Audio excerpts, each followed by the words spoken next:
So let's talk about Skyslope. So Skyslope is our online transaction management system. I am going to ask everybody to go ahead and mute themselves unless you're asking a question, but feel free to ask a question anytime you want if you want to just go ahead and ask. But Skyslope is our online transaction management system. Essentially, it is where you turn documents in when you need to turn a document into the office. So if you have a signed around purchase and sale agreement, there is not a basket in the office that you drop it off in. You don't go to a filing cabinet. You don't hand it to the front desk staff. You actually go online to Skyslope to turn it in.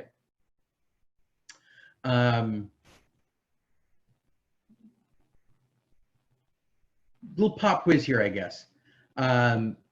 Anybody know, other than Katie, how many days you have from getting a contract signed until you have to turn it into the office? It's like 48 hours or something? You're close. It's 2 business days. Okay. So what that is it's a state law. That is not Collin's rule. It's not Shy's rule. It's not John L. Scott's rule. It's state law. You actually have to have your contracts, when they are signed, turned into the office within 2 business days. Turned into the office means uploaded to Skyslope. Okay?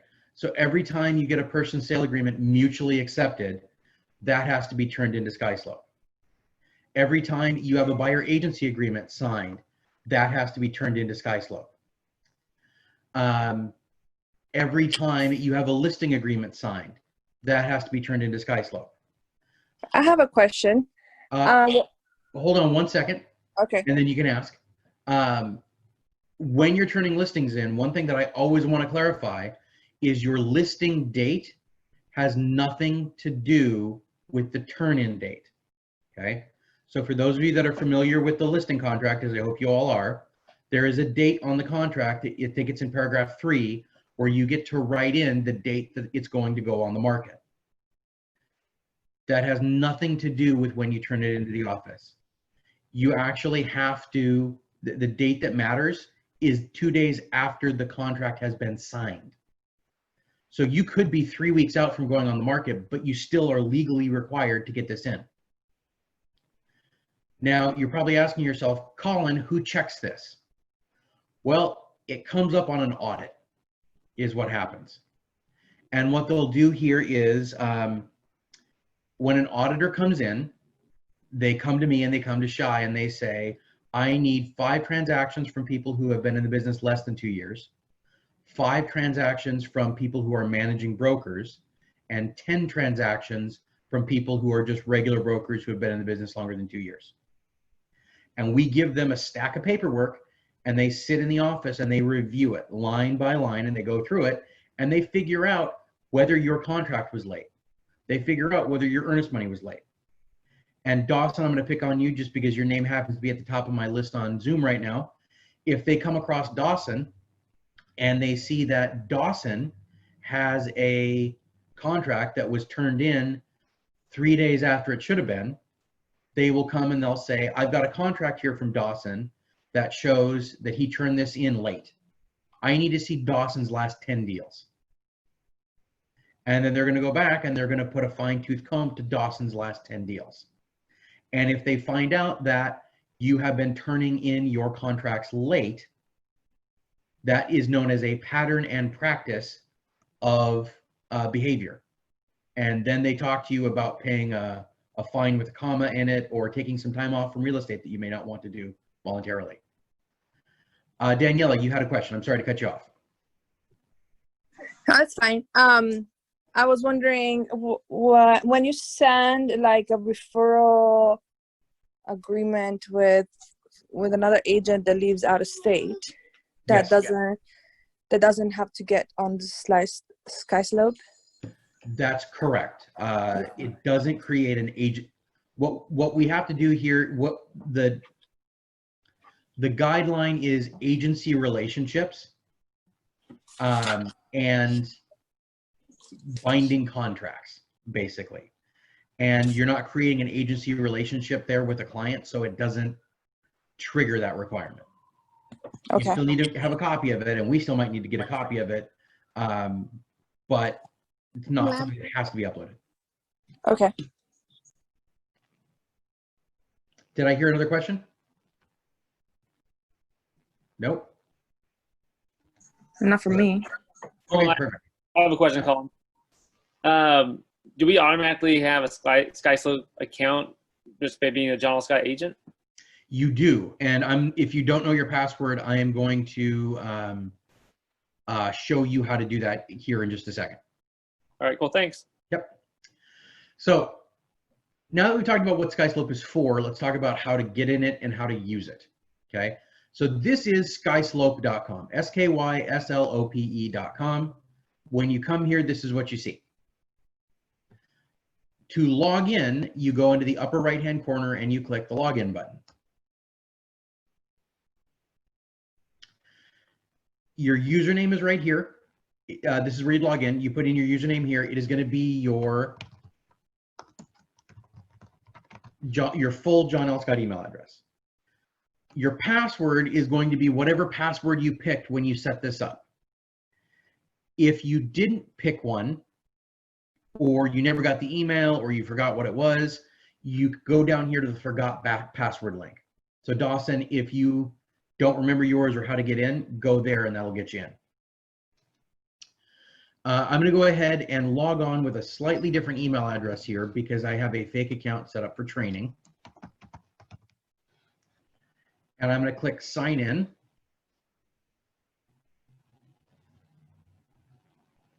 And there we go. This is what it looks like when you get into Skyslope. Now there are 4 things that I want to look at today. Manage transactions, create transactions, manage listings, and create listings. Okay, those are going to be the 4 tiles that we're going to spend the most time in today. Because those are the 4 things that you really do. You're creating listings, creating transactions, managing listings, managing transactions. That's what you do.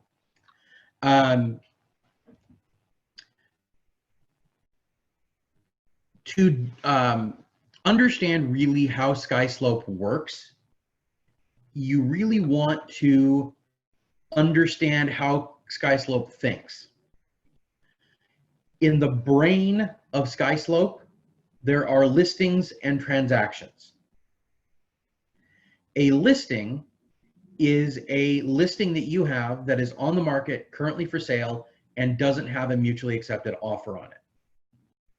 A transaction is everything else. So a property might start out as a listing, but then when it gets a mutually accepted offer on it, we go through a process that converts that listing to a transaction. A buyer's sale starts out as a transaction, and we'll see how to manage both of those things. Okay. So to start here, I am going to go through the process with you of how to create a listing. Okay. So I have a listing. I'm coming back to the office within 2 business days. I need to input that into Skyslope. This is how I'm going to do it. I'm going to click here on Create Listing. And this is Sky. Sky is the listing file assistant here. I don't like Sky. Sky sucks. I've been working and giving a lot of feedback to Skyslope about her, and they've been making some tweaks to her. She doesn't appear to be going anywhere, so we're going to just move forward and deal with Sky. So I'm going to go ahead and start the process here, but Sky is our listing file assistant, and she is going to ask us for certain things to get the listing going. So we click the Enter the Listing button here, and the first thing we do is we start off with the property address. I'm going to go ahead and type that in here. And when I see the listing here pop up as I want it to be, I click on it, and it will autofill the listing for me. Okay. if I start typing along there and it's just not coming up, maybe because it's a condo and it doesn't quite work with the mapping, or maybe it's new construction or something like that, I can switch here to manual entry and I can type in each bit of the address. Oops.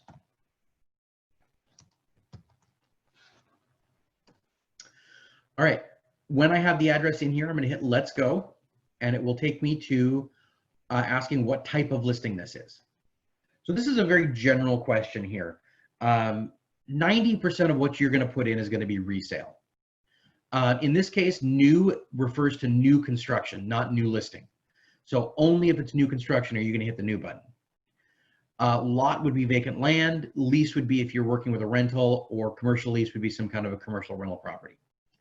I'm going to go ahead and hit resale for this and go to next question. And it's going to ask me what the list price of the property is. So I'm going to go ahead and put in the list price here. And what is the listing commission and what is the sales commission? So this is the direct split of the commission.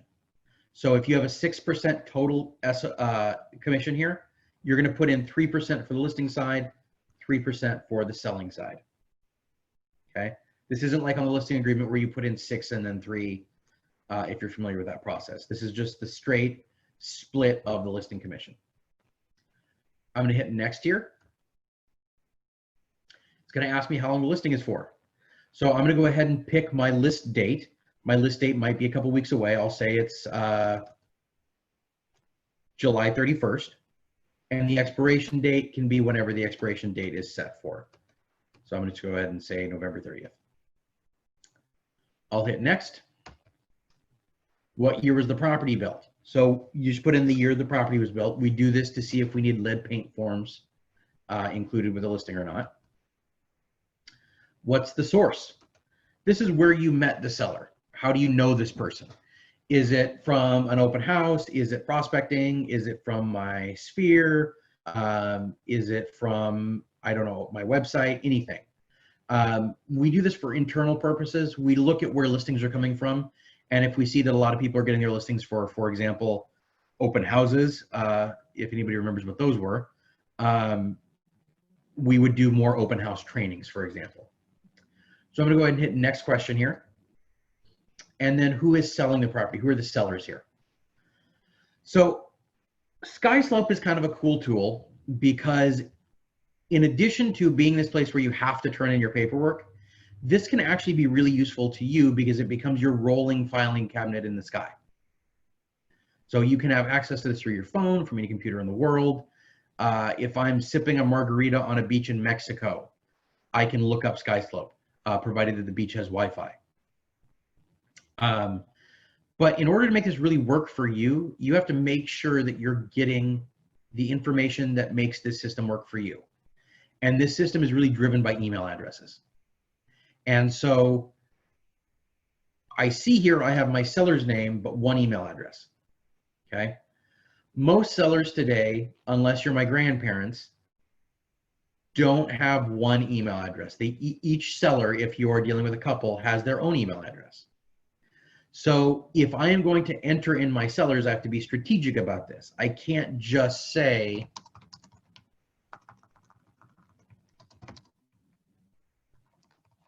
like this.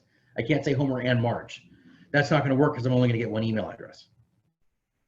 So what I need to do here is pull out Marge.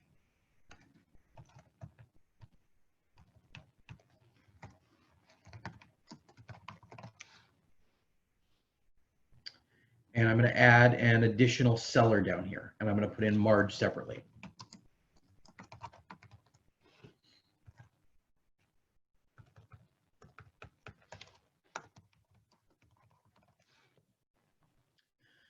And then when I'm done, I would hit the next question down here. One other thing I would like to point out to you is that occasionally we deal with sellers who, strictly speaking, are not technically human beings. Those are things like estate sales, corporations, estate sales corporations, bankruptcy sales, trusts, things like that. In those instances where the person selling the house isn't a human, it's a legal entity, we go down here to switch to company seller. And it will change it to the company name rather than the person selling a person. And that's how you would handle something like that. When I have all my seller information put in here, I hit next question. And it's going to have me confirm this information. And I'm going to hit create my listing.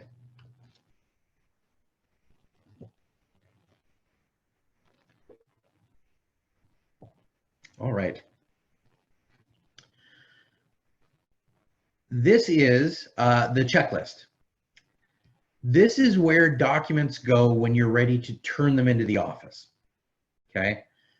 What I usually compare this to is if you remember back in elementary school when you were turning in your math homework, there was probably a basket on the teacher's desk that you had to go drop your homework off on. This right here is the basket on the teacher's desk. Okay, that's what this is. To turn in a document here, this isn't where we start uploading documents. This is where documents go when they are done. Okay.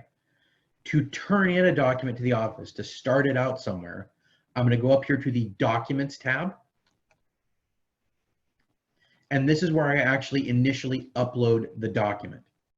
And I upload the document right here with this Upload Document button. Okay. So I click on it. And I don't actually have my usual fake, I usually have a fake purchase and sale agreement and listing agreement set up for this because it makes it easier, but I don't have it. So I'm just going to find a random PDF that I'm going to use here. I'm not in the office at the moment, so I don't have access to all my shared documents like I normally would. Actually, yes, I do, now that I think about it. Sorry, everybody. Nope, I don't. I lied. So I'm going to grab a random just PDF file here and upload it.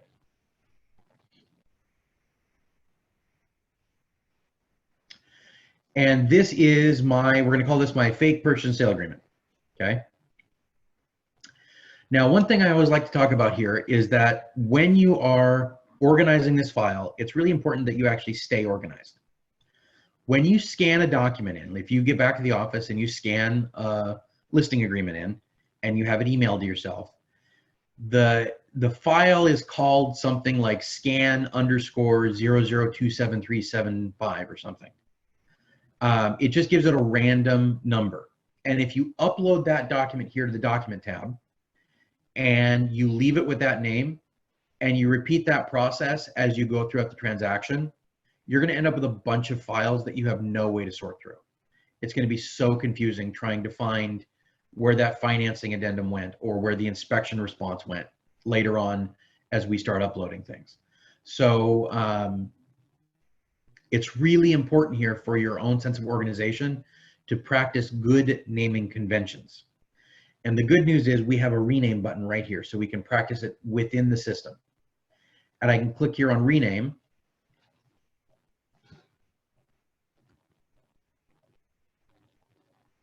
There we go. And I can just call it Simpson Listing Documents. And I hit the save button. And it's renamed it. I can also preview the file here. I can see what's in here by hovering my mouse over this eyeball right here. And it will pop up and it will give me a preview of the document. And that is the document that I uploaded. If I had multiple pages here, I could scroll through it and we could look at all the pages right like that. So this is how you get documents into the system. This is how you upload it. If this is ready to be turned in, if this is ready to be reviewed by our document reviewer, we go up here to the checklist. And this is where we actually turn the document in. So let's talk about how this is laid out really quickly before we actually see how to turn it in. we have a slot, we have these slots here, 1, 2, 3, 4, 5, 6, and they're all labeled differently. The first one is the only one that is required. It's the listing agreement package. Then we have listing agreements and lip sheets and legal descriptions and Form 17s. And you're probably thinking to yourself, Collin, I know we need a Form 17. Why isn't the Form 17 required? Well, it is required. But we have this set up in a certain way to save you time and to save time for our reviewers. And I want to go over that here real quick. So this first one that's required is the listing agreement package. So what is the listing agreement package? Let me explain it this way. Let's say that you go to a listing appointment and you bring with you a copy of the listing agreement that you're going to sign. You've done some research ahead of time and you've got pretty much the entire listing input sheets filled out. You email them the Form 17 ahead of time. You've got your legal description. These sellers are really experienced. Maybe they're investors. So they've done this a lot. You get there, they already have the Form 17 done, totally completed. You are able to get the lip sheets signed. You're able to get the listing agreement signed. You have the legal description initialed. You've got everything done because that's how easy all listings are, right? You get back to the office. You have all this paperwork. You scan it in. You upload it to Skyslope, and you would attach it to this spot right here, number 1. Okay?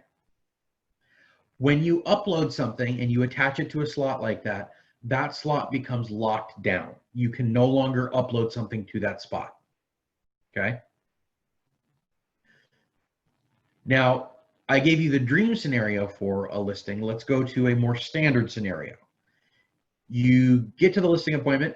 They sign the listing agreement, but you don't quite have all the information you need for the lip sheets. So that's going to take you a couple days. You give them the Form 17, but that's going to take them a couple days to fill out. And you get the legal description initial. So all you have done is the listing agreement and the legal description. You get back to the office. They still have to be turned in within 2 business days. You scan them in, you upload them to Skyslope, and you come and you would attach them here to slot number 1. And when you attach it, it becomes locked down. Then, a couple days later, when you get the listing input sheets in, that's why we have a spot here for listing input sheets. When you get the Form 17 back, it would go right here. That's why we have that spot. Does that make sense to everybody? This is kind of a complicated concept. So if you have questions about this, I want to make sure that you understand this now. No questions. Well, Collin, if you don't get it all in time, then you don't have to put it in the listing agreement package. That's only if you get it all done at the same time? Correct, yes. Our goal here in creating that listing agreement package and having other stuff separate was to make it so you have to upload fewer things, hopefully, and to make it so you're not waiting until the last minute to get everything in. Turn it in as you have it.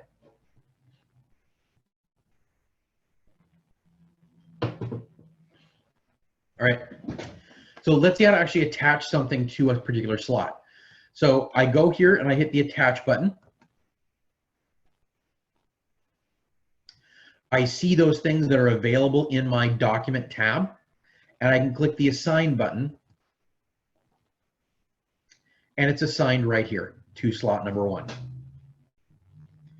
Now that is being set as in review. Okay, the status has changed. That means it's waiting to have somebody come along and take a look at it. The document reviewer for our office is actually Karen Jackson. She goes through on a regular basis and reviews all the listings, the person's sale agreements, everything, and makes sure that they are up to snuff, so to speak. She goes through and does all the document review. If everything is fine with yours and no changes are needed, you're not going to hear anything. Karen will come along, she'll hit accept, it will be accepted, and you don't even need to worry about it. You don't have to worry about coming back and checking this every couple of days to make sure she's reviewed it in time. She will get there.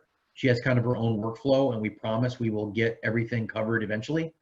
But don't worry about how long it takes. Just kind of set it and forget it. Now, if there's a problem with it, you are going to hear back. What will happen is she will come through and she will reject it, and you will get an email from Skyslope And it will say in that email what needs to be changed or what happened and what needs to be fixed. And then you will have to come back and you have to re-upload that entire package or Form 17 or whatever you need. You also have a spot here for comments. So for example, under comments here, let's say that you are doing an estate sale and it's Form 17 exempt, and you want to make sure that Karen sees that. So I might write in the comments here, estate sale, Form 17 exempt, and hit save. That comment is now saved in here. And so when Karen comes along and reviews it, rather than flagging you for not having a Form 17, she'll see, oh, it's an estate sale.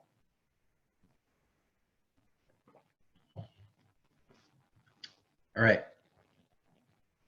So that's what I wanted to cover on the listing side of things. Before we move on to transactions, does anybody have any questions?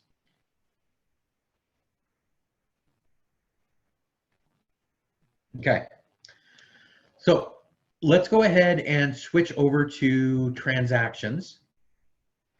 I'm going to go ahead and hit the little John L. Scott logo up here in the corner, and it'll take us back to the front page here.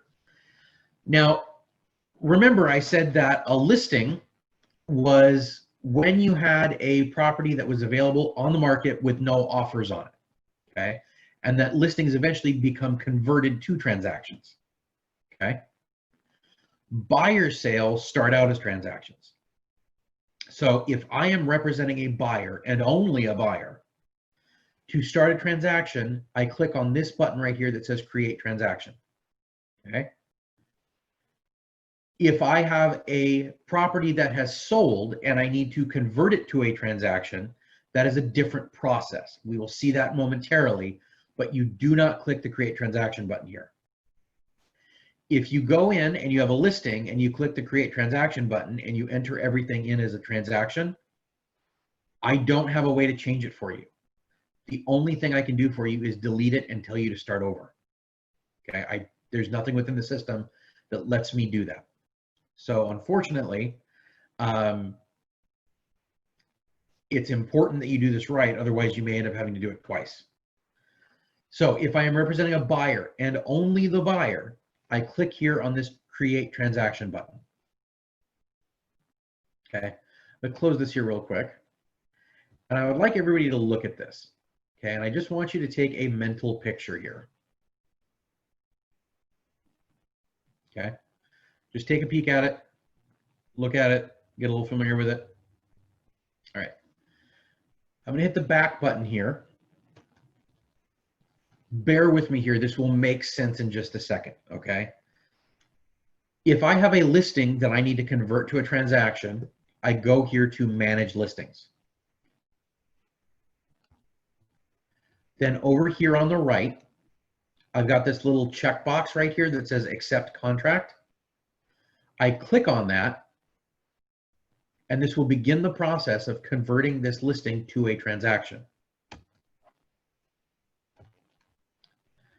All right. I hope this looks familiar to you guys. This looks exactly like the page that we saw when I clicked on create transaction.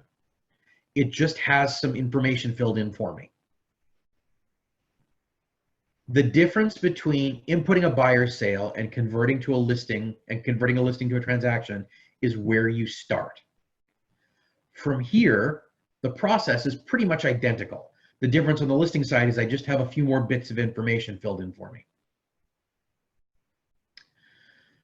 All right. Again, that's a little bit of a weird way to explain it. I hope it makes sense. If it doesn't, please speak up now. From here, I need to fill out everything that has a red star on it. Okay, so anything with a red star needs to be filled in. So I'm going to go ahead and put in a fake listing number here. And then under my checklist type, this is like the type that we saw before on the listing side where we had to say new, resale, lot, lease, except we get way more specific here. Here we actually need to know the property type. So is it a residential? Is it condo? Is it vacant land? Is it a HUD home? Is it new construction? I'm going to scroll down here and I'm going to just pick residential single family. That's your standard, house. The reason we pick that is that it is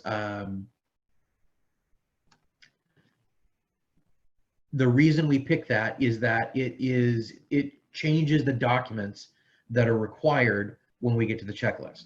For example, with a residential single family property, I don't need a condo resale cert, but if I have a condo, I certainly need one of those. Okay. So let's go through here. Let's keep filling in the red dots. A lot of this is already filled in for me. I'm going to point this out right here, even though it's already filled in, the type representation box. This is where I get to say who I'm representing. Okay. So in this case, if it's a listing sold, I'm converting this listing, I get to say listing sold. If I'm representing the buyer, I say purchase. If I'm double ending it, I do both listing and purchase. Under sales price, I put in whatever my final sales price was.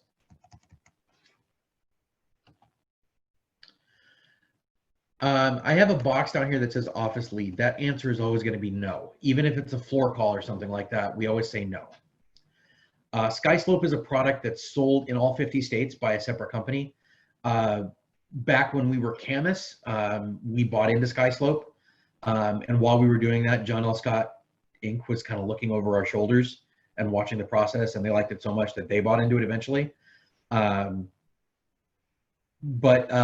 Anyway, there are some offices out there, their business model is based on the fact that they farm leads for their brokers and then sell it back to them at like a 40% referral rate. That's not what we do. That's not our business model. So that's what that's about. So it's always no. I'm going to put in whatever the estimated closing date is. I'm going to put in whatever the date of mutual acceptance was. And then that's pretty much what I need. I hit the next button down here at the bottom, and it's going to take me to the next section, which is doing more with contacts. Now I have seller contacts down here. These are from where I put them in on the first time around, back when it was a listing. If this were a buyer's sale, I would need to put this information in. So I'm going to go over here and I'm going to go to the buyer, and I need to put in the buyer's information. So remember last time when we were putting in the seller, I cautioned you guys about making sure that we put in enough information to make this useful. Well, if I'm not representing the buyer, there's really no reason for me to worry about putting buyer contact information here. We don't contact buyers. We contact their brokers. So I don't need to worry about this being the place to put in a buyer's phone number or an email. It just doesn't matter. So if I have a buyer who's a married couple with the same last name, I can just do that and be done. I don't need to worry about anything else. I hit my save button down here and that's it. If they had different last names, if it was Bob Smith and Judy Jones, I would need to put in Bob's information here and then hit new purchaser and put in Judy's information down here. And if they have separate last names, that's just what you have to do.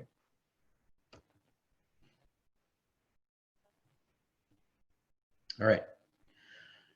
So now that I have the buyer information entered, I need to go here to title, escrow, and attorney. Now this section is slightly different from pretty much every other section on the buyer side of things. This is different because normally to move on from a section, I need to fill out everything with a red star. This section is different because I sort of have three boxes here. I've got a title box, an escrow box, and an attorney box. And I only need to fill out the red stars in one of those boxes to move on. Also, I want to point out down here, we have the attorney box. This is not something you ever want to use. I know that seems like a strange thing to say, but Skyslope is, again, a product that's sold in all 50 states. And about half the states in the United States, generally those that are west of the Rocky Mountains, are like Washington, are what are called escrow closed states, where escrow closes deals. If you are On the other half of the states, they're what are called attorney closed states, which is where attorneys close transactions. We don't use attorneys to close transactions here. So if you put in information in here about an attorney, on the admin side of things, it messes things up. It overwrites what people on our side of things need to see. So please don't use this at all. If there's an attorney involved in a transaction, I will show you where it needs to go, and we will figure that out, but don't worry about it.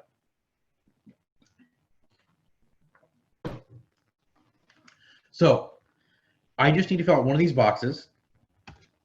In many cases, title companies and escrow companies are the same in a lot of cases. If that's the case, you don't have to fill out title and escrow. You just can fill out one.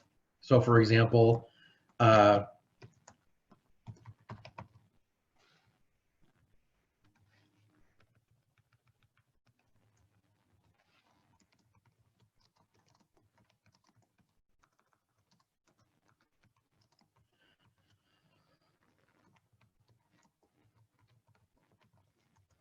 and if it's in the title box up here, all I need to say is also escrow. And that's it. I hit the save button here, and I'm done. If I do happen to have a separate title and a separate escrow company, then I do need to go through the process of filling out the title box and the escrow box. But most of the times it's generally the same company, so don't need to worry about that. All right, over here we have the agent representing the other side. So I'm gonna go ahead and put in their name real quick.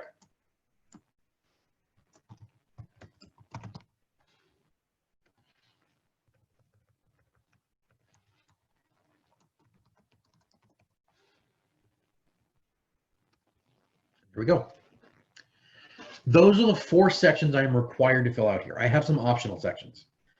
One that I think you should fill out is the lender. If I think about the number, the people who need documents emailed to them, a lot of times it's the lender. So by putting their information in here, I can, from my phone, email them any document I need to from the system. I don't have to worry about whether I've got it on my shared device or in my Dropbox or whatever.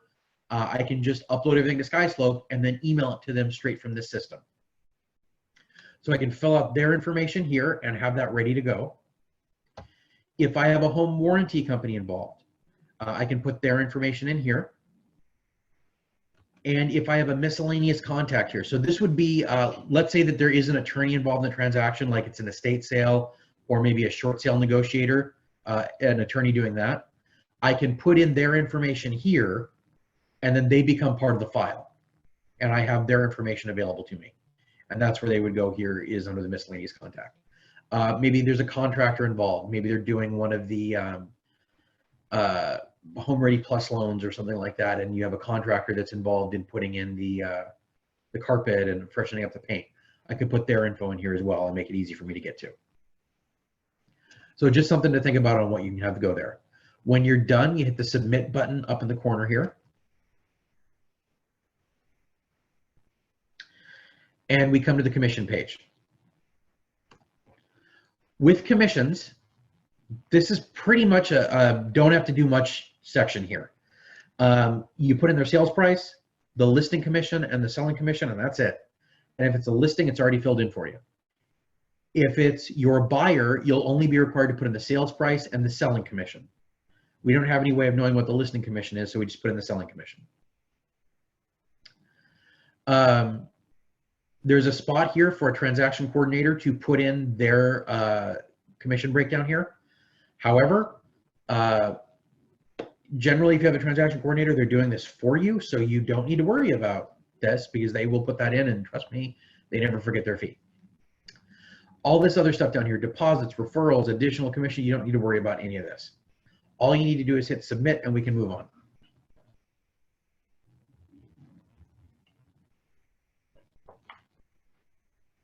All right, sales documentation. This is the checklist. If I wanted to, I could upload my purchase and sale agreement exactly the same way we did before. I go here to documents, I assign something, or I upload document, I go back to checklist, I click assign, I assign it, that's done. I want to show you another way to do it though. Okay, there's another way to get documents into the system here, and that's by email. You guys might have noticed at the top here, ever since I've had this as a listing, I've had an email address up here. This is a unique email address for just this file, okay? Any email or any attachment that gets sent here becomes a part of that file. So if I take this, I can right click on it and go to copy email address. I'm gonna log into my email real quick here.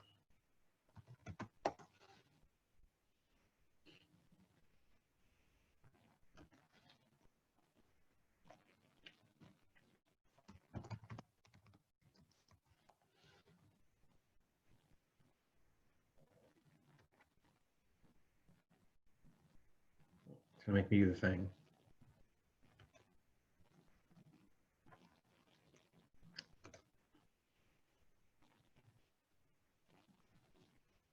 All right, here we go. So let's say I hit the new message button up here. And I'm going to put that in the to field. I'm going to put in a quick subject here. Hello.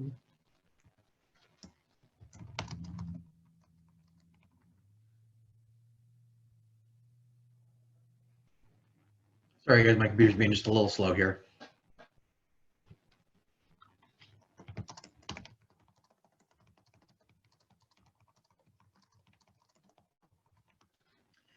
And I'm going to very quickly attach something to it.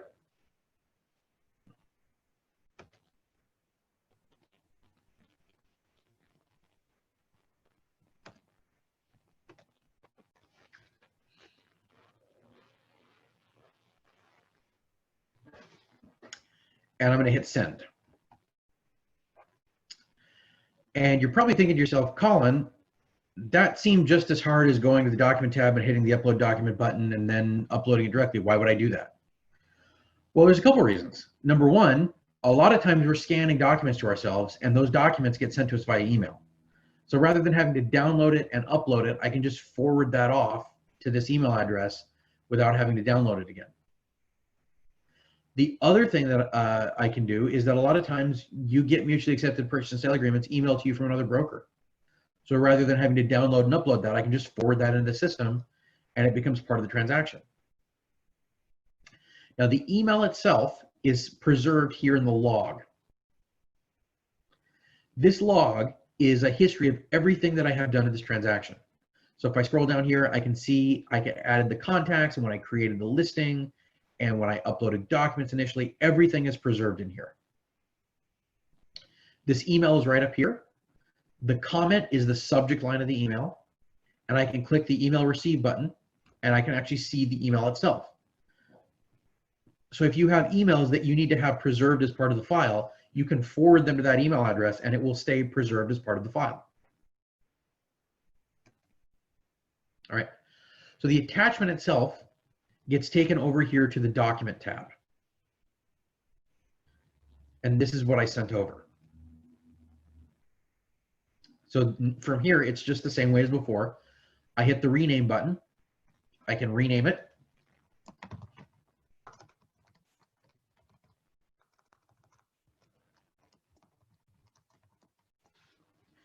Hit the save button. And I can come back here to the checklist. Hit the attach button. And assign it to that spot. And there we go. So that's what I had to go over as it relates to transactions. There's a couple cleanup stuff that I want to talk about here at the end, but anybody have any questions about transactions so far?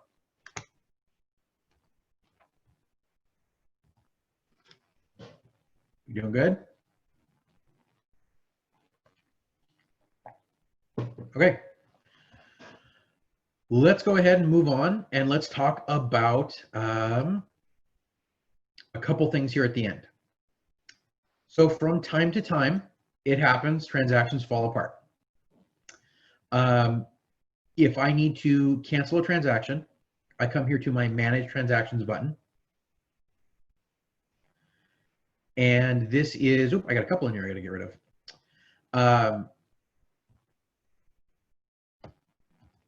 this is, these are my active transactions, okay? To get rid of it, if I go over here on the right, I've got this circle with a line through it that I call the Ghostbusters No.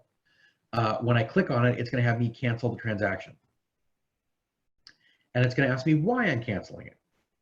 Well, there's a lot of reasons I could be canceling it. Maybe it fell apart on the inspection or rescinded due to inspection, or buyer financing failed, or any reason. You don't have to put too much in here, just a couple words about why it failed, and that's all we need to do.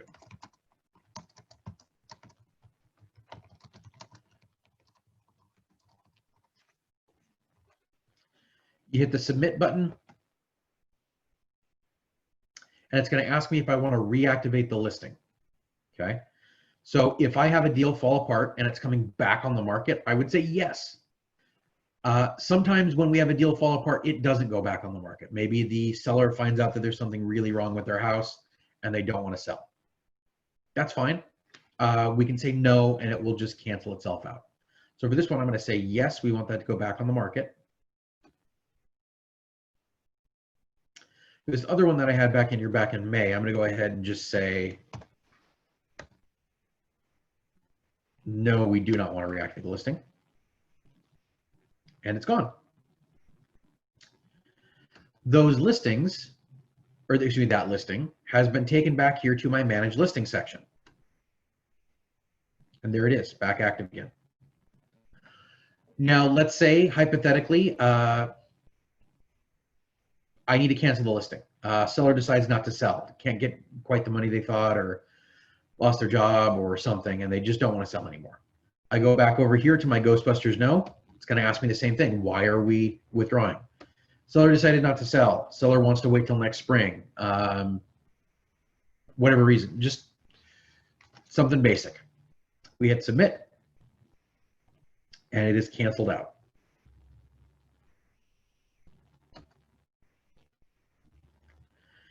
And that is what I was going to talk about today for Skyslope. Questions, thoughts, concerns, things I didn't cover? How are we feeling?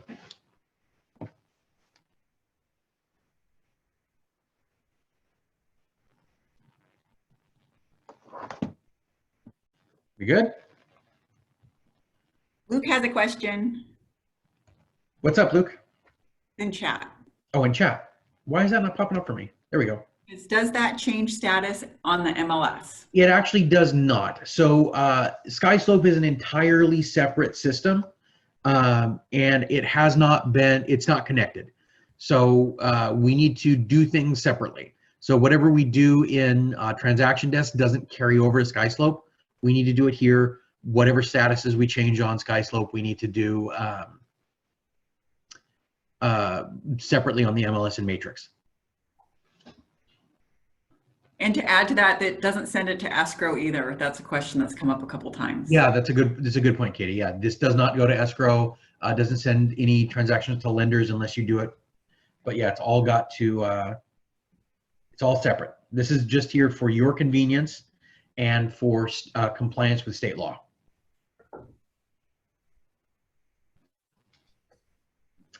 Anybody else?